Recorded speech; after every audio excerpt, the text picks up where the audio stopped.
So we begin with John, the author of Revelation.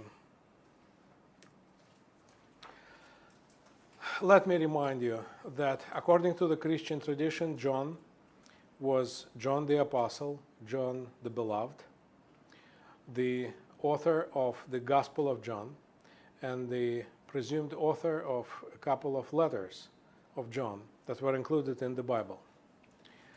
According to the Christian tradition, this John was a contemporary of Jesus.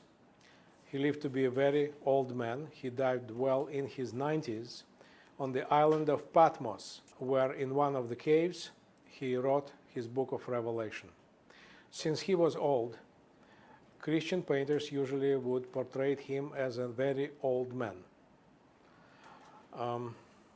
Not in this painting, though. Not in this one either. So on these paintings he is pretty young by our standards, but in some others he's portrayed as a very, very old, white-haired man who is witnessing his vision. As here, for example, this is a 15th century source.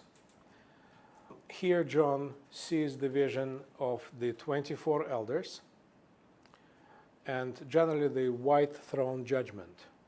So here, you do not see this, but the judge is here, and the judge has the lamb. In Christian tradition, the lamb is interpreted as Jesus himself. 24 elders are sitting on the left and the right side of the judge.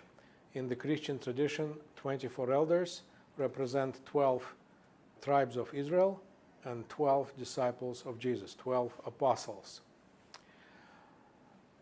And also 4 beasts. You see only 2 of them here, but other 2 beasts are there. 4 beasts that worship at the throne of the judge. We will be talking about those beasts later.